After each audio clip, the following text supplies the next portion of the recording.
discuss about a very important concept called as drift velocity. So देखते हैं क्या ये होता है drift velocity. देखिए, सपोज मैं एक कंडक्टर लेता हूं, तो इस कंडक्टर के अंदर लाखों करोड़ों फ्री इलेक्ट्रॉन्स होंगे. सपोज मैं एक इलेक्ट्रॉन को लेता हूं. ये इलेक्ट्रॉन जो होता है ये कंडक्टर के अंदर रैंडम मोशन में होता है. आप इसका रास्ता नहीं बता सकते. ये फ्री इलेक्ट्रॉन है, ये कहीं पे भी जा सकता है. इस कंडक्टर के अंदर कहीं भी जा सकता है. This electron is undergoing random motion. ये जो इलेक्ट्रॉन है या कोई भी फ्री इलेक्ट्रॉन होते हैं वो रैंडम मोशन में रहते हैं कंडक्टर में. यदि आप सारे इलेक्ट्रॉन का स्पीड, जितने भी फ्री इलेक्ट्रॉन हैं उन सब का स्पीड वेलोसिटी को ऐड करने लगेंगे, let's say n free electron है, उन सब के वेलोसिटी को यदि आप ऐड करेंगे तो आपके पास नेट रिजल्ट 0 आएगा. क्योंकि कंडक्टर तो चल नहीं रहा है. कंडक्टर चल नहीं रहा है तो उसके अंदर जो फ्री इलेक्ट्रॉन होंगे, बेसिकली यदि हम उन सब फ्री इलेक्ट्रॉन के सेंटर ऑफ मास का वेलोसिटी निकालेंगे तो वो हमें 0 आना चाहिए. या हम ये भी कह सकते हैं कि ये सब रैंडम मोशन में है तो सब एक दूसरे को कैंसल आउट कर देंगे और बहुत लार्ज नंबर ऑफ पार्टिकल हैं. तो हम कहते हैं summation ui from 1 to n is equal to 0. So random motion, free electron के रैंडम मोशन के कारण जो नेट वेलोसिटी होता है किसी भी कंडक्टर का वो 0 होता है. तो अंदर में इलेक्ट्रॉन तो चल रहे हैं लेकिन उसके कारण कंडक्टर नहीं चलेगा क्योंकि उन सब का वेलोसिटी का सम 0 हो जाता है. तो ये कब है? ये है जब रैंडम मोशन में है. If an electric field is applied to the conductor. यदि हम एक इलेक्ट्रिक फील्ड अप्लाई करते हैं कंडक्टर को. अब इलेक्ट्रिक फील्ड कैसे अप्लाई करेंगे कंडक्टर पे? तो इलेक्ट्रिक फील्ड अप्लाई करने का तरीका है कि हम इसे एक बैटरी से कनेक्ट कर देंगे. तो सपोज ये वही कंडक्टर है जो पहले हमने लिया था. अब इस कंडक्टर को हम बैटरी से कनेक्ट कर देते हैं या सेल से कनेक्ट कर देते हैं. सपोज मैं इसे एक बैटरी से कनेक्ट करता हूँ इस तरह से. सो ये बड़ा वाला जो डंडा होता है ये पॉजिटिव होता है और छोटा वाला जो डंडा होता है वो नेगेटिव होता है. और इलेक्ट्रिक फील्ड का जो डायरेक्शन होता है वो हमेशा पॉजिटिव से नेगेटिव की तरफ. तो पॉजिटिव इधर कनेक्ट किए तो ये पॉजिटिव हो गया, ये नेगेटिव हो गया. तो इलेक्ट्रिक फील्ड का जो डायरेक्शन होगा वो इस तरफ होगा. इस तरफ होगा इलेक्ट्रिक फील्ड का. अब हमारे पास ये जो इलेक्ट्रॉन है, ये इलेक्ट्रॉन पे एक फोर्स लगेगा. सो हमें पता है कि इलेक्ट्रॉन पे जो फोर्स लगेगा वो E टाइम्स E फोर्स लग रहा होगा. ये फोर्स किधर की तरफ लग रहा होगा? तो ये फोर्स टुवर्ड्स राइट लग रहा होगा. क्योंकि इलेक्ट्रॉन पे जो फोर्स लगता है वो इलेक्ट्रिक फील्ड के ऑपोजिट डायरेक्शन में लगता है क्योंकि वो एक नेगेटिव चार्ज है. तो पहले हमारा इलेक्ट्रॉन इस तरह से मूव करता, यहां से चलता, इस तरह से, इस तरह से, इस तरह से, इस तरफ, इधर की तरफ आता सब इन सम टाइम. लेकिन अब उस पे रैंडम मोशन के अलावा एक और फोर्स लगने लगा. तो बेसिकली ये जो हमारा इलेक्ट्रॉन है ये ऐसे जाएगा, ऐसे, ऐसे और ऐसे, अब यहाँ आ जाएगा. तो बेसिकली बिना इलेक्ट्रिक फील्ड के वो ब्लू लाइन के एंड पे आ रहा था, विथ इलेक्ट्रिक फील्ड ये रेड लाइन के एंड पे आ रहा है. तो अब इलेक्ट्रिक फील्ड अप्लाई करने से हॉरिजॉन्टल डायरेक्शन में इसमें एक डिस्प्लेसमेंट आ गया. इस डिस्प्लेसमेंट को हम ड्रिफ्ट कहते हैं. और इस डिस्प्लेसमेंट के लिए जो वेलोसिटी रिस्पॉन्सिबल है drift, it happens due to drift velocity. So किसी भी कंडक्टर में इलेक्ट्रॉन्स जो होते हैं वो 2 प्रकार के मोशन में होते हैं. एक रैंडम मोशन, यदि वो किसी भी चीज़ से कनेक्टेड नहीं है.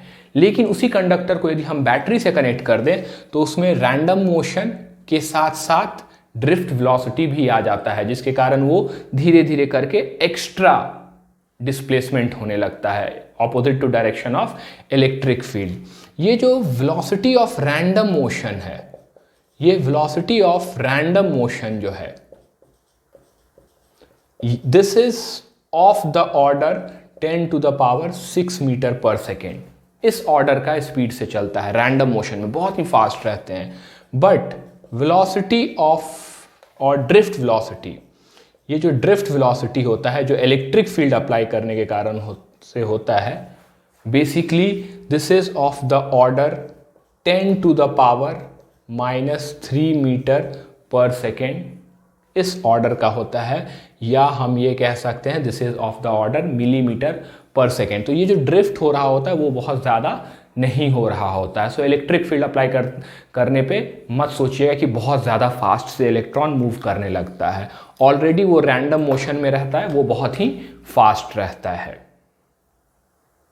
कंडक्टर के अंदर जब हम उसे बैटरी से कनेक्ट करते हैं या सेल से कनेक्ट करते हैं तो एक ड्रिफ्ट वेलोसिटी आ जाता है।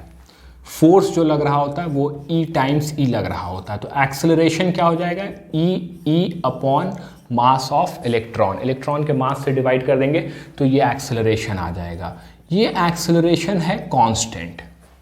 अब मान लीजिए मुझे किसी भी इलेक्ट्रॉन का वेलोसिटी जानना है, तो मैं किसी भी इलेक्ट्रॉन का वेलोसिटी लिख सकता हूँ VI is equal to UI plus A into TI।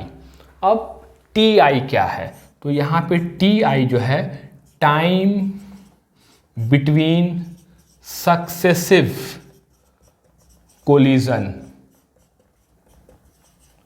अब जब इलेक्ट्रॉन किसी भी कंडक्टर के अंदर मूव करता है तो वो आपस में या लैटिस से वो लगातार टकराता रहता है इलेक्ट्रॉन, और आपस में भी दो इलेक्ट्रॉन टकराते रहते हैं। सो किसी भी कंडक्टर में कोई भी इलेक्ट्रॉन को हम लेते हैं तो उसके दो कोलिजन के बीच में कितना समय है, दैट इज TI। तो बेसिकली हर बार वो टकराता है, रुकता है, फिर एक्सेलरेट होता है। एक्सेलरेट का रेट क्या है, EE/me। सो अब हम यहाँ पे क्या लिख सकते हैं कि यदि हम इसे समेशन कर दिए तो this will become summation VI from I1 to N is equal to UI summation I1 to N। इसके ऊपर हम वेक्टर पुट कर देते हैं, वेक्टर समेशन कर रहे हैं, प्लस A कांस्टेंट है तो बाहर आ जाएगा, summation I1 to N TI। अब यहाँ पे here I can say that this UI will be equal to 0, क्योंकि ये रैंडम मोशन के कारण है और ये मैंने आपको बता रखा था, this is due to the random motion initial velocity. इसके कारण नहीं है, इसके कारण जो है वो ड्रिफ्ट वेलोसिटी कहलाता है। तो रैंडम मोशन वाला जो पार्ट होगा वो 0 हो जाएगा।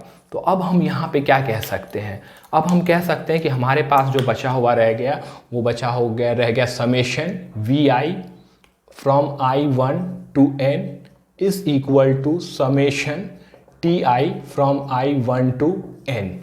यदि मैं दोनों साइड N से डिवाइड कर दूं, where N it is the total number of free electrons, सारे फ्री इलेक्ट्रॉन्स का जो काउंट है वो n है।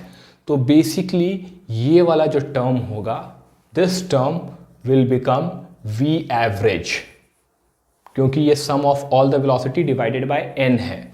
और इधर की तरफ ये एक्सेलरेशन के जगह पे मैं EE/me पुट कर सकता हूँ, और समेशन TI/n, तो ये बेसिकली जो होगा इसे हम टाउ से रिप्रेजेंट करते हैं, क्योंकि ये टाइम एवरेज है। और ये जो वेलोसिटी एवरेज है इसे ही हम ड्रिफ्ट वेलोसिटी कहना स्टार्ट कर देते हैं। So this is drift velocity. यहाँ पे एक्सेलरेशन है, वेक्टर यहाँ पे पुट कर देते हैं, this is a vector quantity. So drift velocity का ये डेफिनेशन होता है। यहाँ पे जो टाउ है इसे हम कहते हैं average time between two successive collision, इसे हम रिलैक्सेशन टाइम भी कहते हैं, रिलैक्सेशन टाइम भी कहते हैं। सो टाउ का ये दो नाम होता है, इसे हम, क्योंकि ये जो है टी आई है, टाइम बिटवीन सक्सेसिव कोलिजन है, तो सारे इलेक्ट्रॉन का टाइम बिटवीन सक्सेसिव कोलिजन को n से डिवाइड करेंगे तो ये क्या आ जाएगा, एवरेज टाइम आ जाएगा। Now this formula is very important, it's a relationship between drift velocity and the electric field. So I hope यहाँ तक आपके समझ में आया होगा।